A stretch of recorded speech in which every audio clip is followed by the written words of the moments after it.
Welcome to Bring Women Back to Work podcast, the space where ambition meets possibility.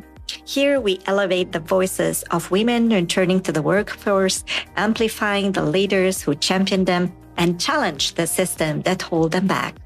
Each episode brings honest stories, experts' insights, and actionable strategies that empower women to step boldly into their next chapter with confidence, clarity, and community. This isn't just a podcast. It's a movement to redesign the workplace for a future where women rise, lead, and thrive.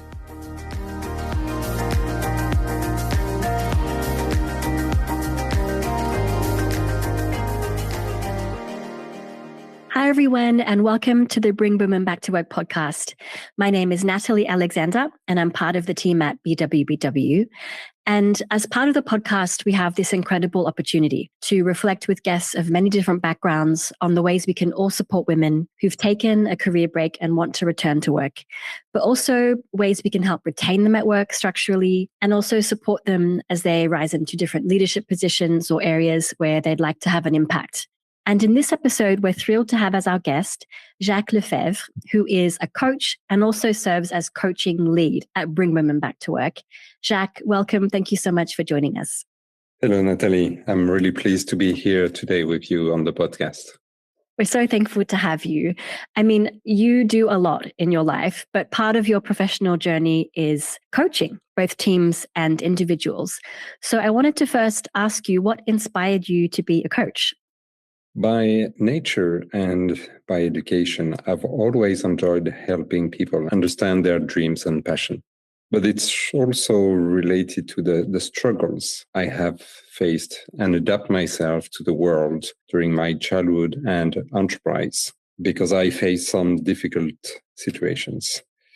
When I had the chance to coach a subordinate, I realized the power of listening and optimism and really push them into seeing things differently in a more positive way. And the impact I had was a kind of revelation.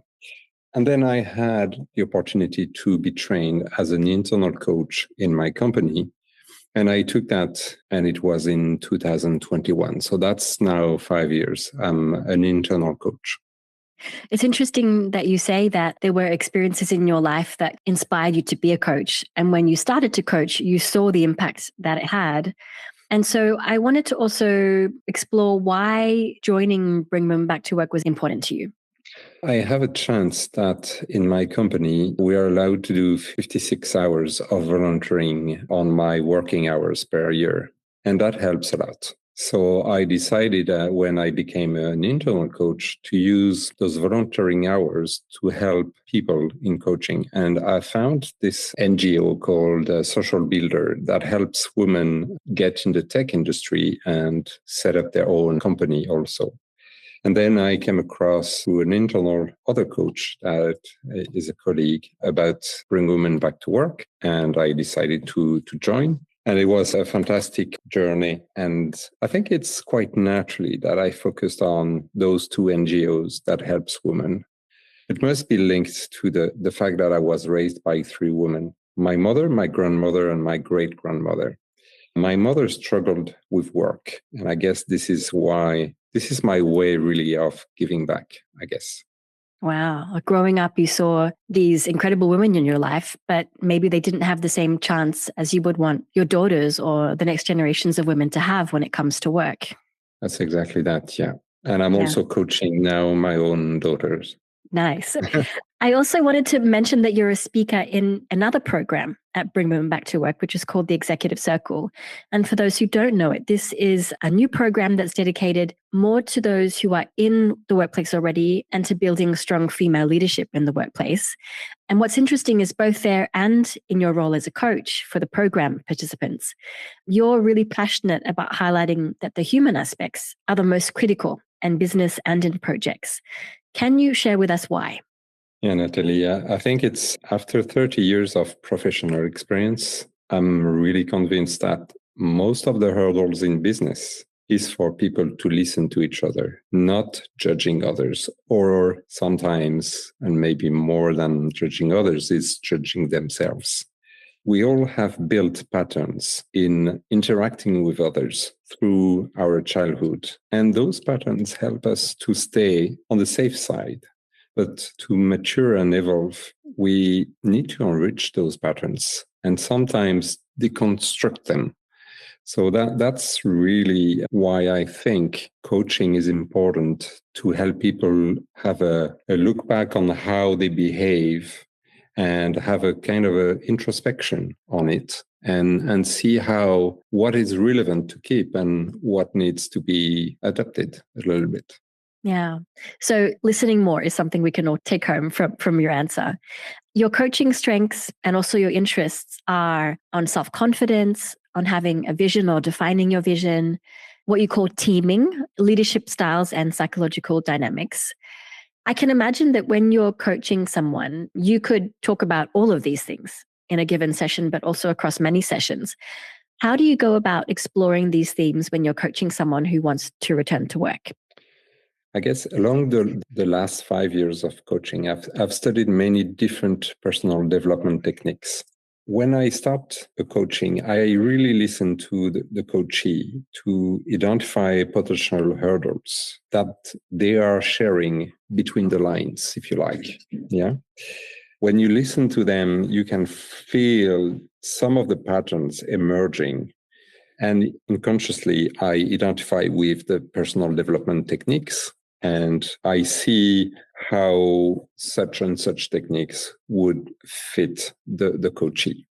And then I explain those techniques sometimes with little video. I'm very fond of Tout le monde s'en fout. It's a very good podcast around personal development. And I see how it resonates with the coachee. And then I let the different techniques sink into the person. And then we come back and discuss it again and see, maybe give them some exercise, if it did resonate, of course. Otherwise, we dig somewhere else and see if there's something else we can work on. I make a distinction between executive coaching, which is more about making people think about the problem they are facing and how they can address it. But when it comes to coaching people in those programs, very often I can feel that there's some imbalance somewhere that is preventing the person to move forward. And usually I tend to work on that because I feel the rest can be addressed more easily. But if you can spot that and make the person be conscious about it and conscious about how they could resolve it, I'm not resolving for them, but I'm helping them to understand the pattern. Typically, imposter syndrome, self-confidence, those are the things that are quite common. It's interesting because then as a coach, it takes a lot of skill to be able to identify what maybe areas there, like you mentioned, it could be some confidence or trying to find your vision or another issue that you kind of then be like, okay, let's hone in and explore this a bit further for you. There are many things you mentioned that you are passionate about and you have strengths with when it comes to a coach. But one area is entrepreneurship and supporting those who want to become entrepreneurs. Tell us why this is a particular theme that's important to you. I found my own company in Ireland back in 2004 until 2012.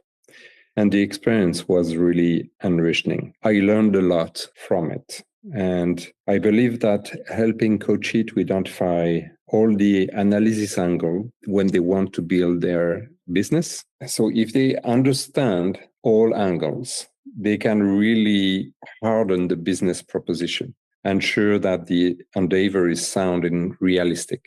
Because when we are passionate about our business proposal, we tend to focus on one angle only or two angles, but we don't see it usually as a whole system. And I also studied systemic analysis, and that helps me a lot when I coach people on their business. There are so many women who have incredible ideas for businesses. For those wondering how to start, how can they benefit from coaching specifically? Is it what you just said, that it helps you to have a really systems-based view on how to get started?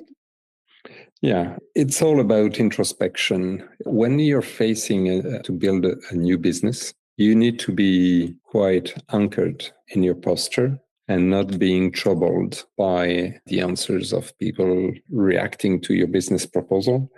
So understanding how you react, how you function is really key.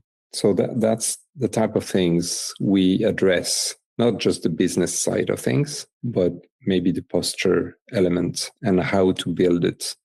I've been there myself, and you don't know everything. You have so many doubts. It's difficult to be sure of yourself. So that could raise a lot of different patterns coming from the past and haunting you. So it's identifying those to make sure that you understand those patterns in a proper way. For that, I really like the theory from the Positive Intelligence. It's a website that you can find. Just type Positive Intelligence.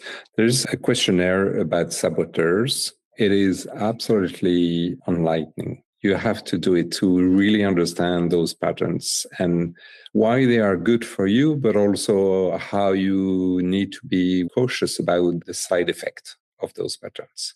Yeah. So positive intelligence coaching survey is really key to help you out. We'll make sure to have that in the show notes. Thank you.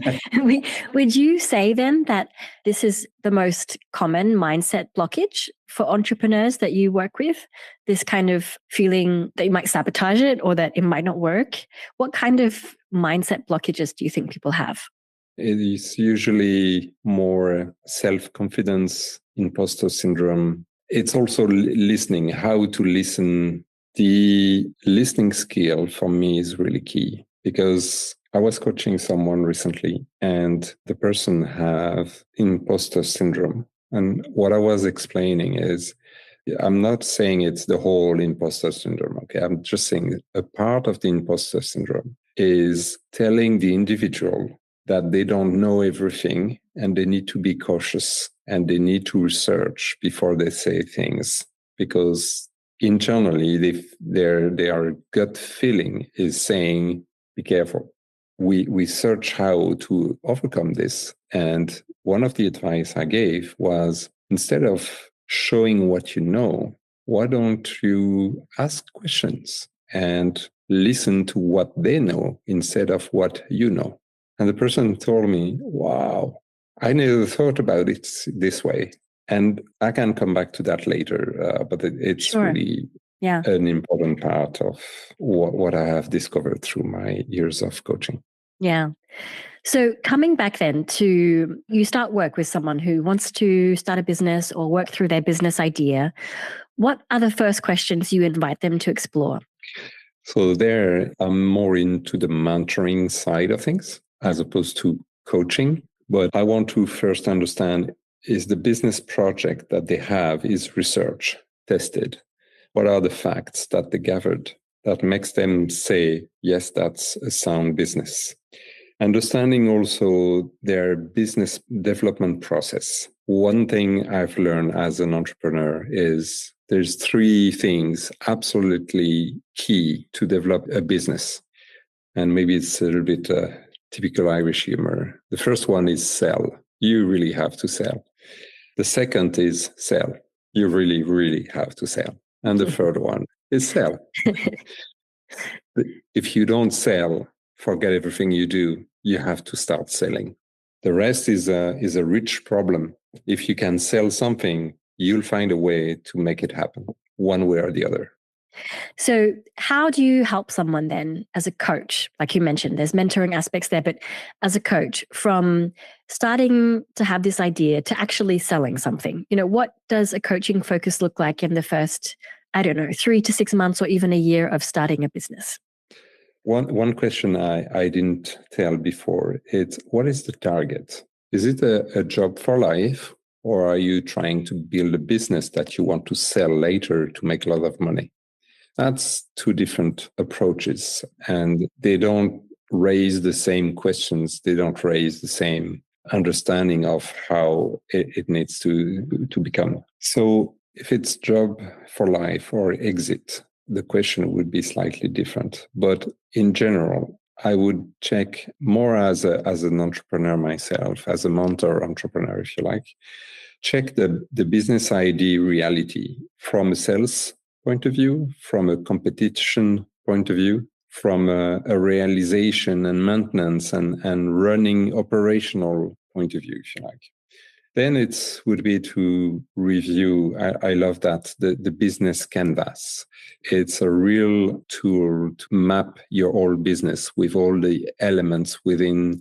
It's like a systemic analysis of your business. It's really powerful. Then it would be to verify that all hypotheses for your business are sound. So if you force the person to explain how they reached the conclusion, you could feel if it was a short side or a shortcut that led them to conclude that this is to a fact, if you like, or if you can feel there's a lot of research behind it. If there is not a lot of research, then you can highlight that. Be careful, because you're spending a lot of time into something that is not bulletproof. And if people put their own money in it, it's dangerous. Then it's about reviewing the scaling element and the scaling bottleneck about the project. Could be money, could be time, could be partnership. Is there a team around? One of the things that I've learned is if you raise money, for example, it's better to have 3 people, 1 finance, 1 sales, and 1 operational or technology doing the delivery of whatever you sell. You cannot do 3 alone. That's not possible unless you're a small business. But if you want to scale, you need 3 different people with 3 different skills. And what investors are looking for is the symbiosis between the 3 people, the complementary skills between those people and how they get along together. So then it's come back to coaching. It's about the entrepreneur posture, the self-confidence, how you come across. One thing I also work on is the mind and the body are completely linked, and one can influence the other. So for example, when you smile, you generate some hormones that makes you happy. It's not because you're happy you smile, it's because you smile that you become happy. There's the Superman posture that raises apparently some hormones to make you feel good and powerful. So there are a lot of things like that.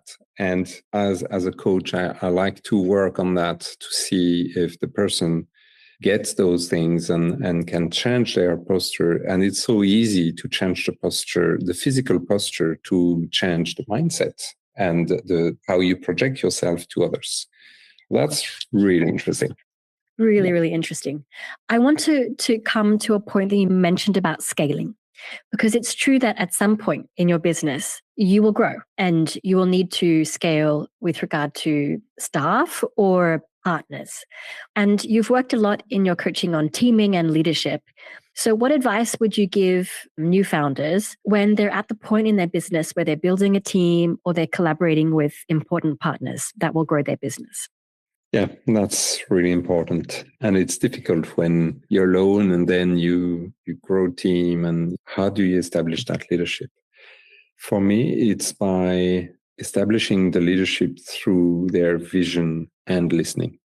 You can inspire people through a vision, but if you listen to the team members and let them challenge your own strategy, now you're into collective intelligence. Using the team as a sounding board, if you like. Encourage honest feedback and initiatives from the team. I like the motto that says, or the mantra, you have 2 ears and 1 mouth. It's to listen twice, then you speak. Members of the team need to feel at ease to raise their issues when they don't understand or they are not comfortable with the assigned tasks. So it's about creating that trust environment within the team, creating the vision to move people in the right direction, but make sure that everybody contributes to realizing the business vision. And I guess it's like an ongoing thing. When you start to onboard people and work with more and more collaborators and partners, it's a constant skill in how you lead and how you build teams. Yes. There's so much more we could talk about that. But I want to come back to the question of someone who's at the crossroads. They're coming back to work after a career break, and they're unsure whether they want to pursue a role in a company because it's something that they know they can do, for example, or start something of their own. And they're at this kind of fork in the road. What reflections or signals can help them to choose what would be the right direction for them at that point in time? Building your own business is a real challenge. You have to do everything, at least at the beginning. If you want to run your own business to be autonomous, you won't be autonomous. You will depend on your customers. You will need to find them, keep them. If you do it for having less to do, being an entrepreneur is the most time-consuming job ever. So don't do it for that reason. Yeah. Every business is also different, so I cannot generalize, but for me, you need the following. You need to be ready for lots of hours. You need to sell, and ready to learn to sell. I think I put the point here. Absolutely. Be passionate about your project. Start the project only after you are sure through your market research that it will work. Take the time to research. Ask questions around. Ask to people who are in the business, in the industry. Unless your business case is really ready and sound and prepared. Unless it's a self-entrepreneurship like a sole trader and you do what you do already, but for your own sake. That's right. Different. Yeah. That's not the same type of business. So I don't want to generalize, but if you want to scale and have more people hired and so on, so that's what I would recommend people to be very cautious about. Thank you. I really appreciate the fact that you were able to share your advice as a coach, but also as an entrepreneur yourself. Jacques, it's been really interesting to talk to you about coaching, about entrepreneurship, about coming back to work. Thank you so much. My final question to you is, what is one sentence or mantra you'd like listeners to carry with them about believing in themselves, believing in their vision, and taking the next step? It's a great question. Actually, I'm going to give you 3. Great. Give it to us.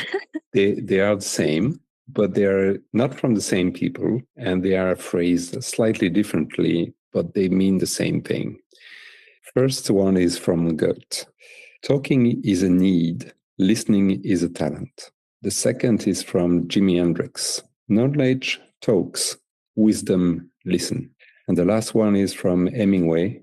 I have learned a lot by listening carefully. Most people are not listening. We end with Hemingway. Fantastic. Thank you so much, Jacques. And I hope that all of our listeners will be inspired, no matter what their journey is in coming back to work. Jacques, we're so lucky to have you as coaching lead at Bring Women Back to Work. And we wish you the best as you continue coaching others. And we hope to see you soon. Thank you very much, Natalie.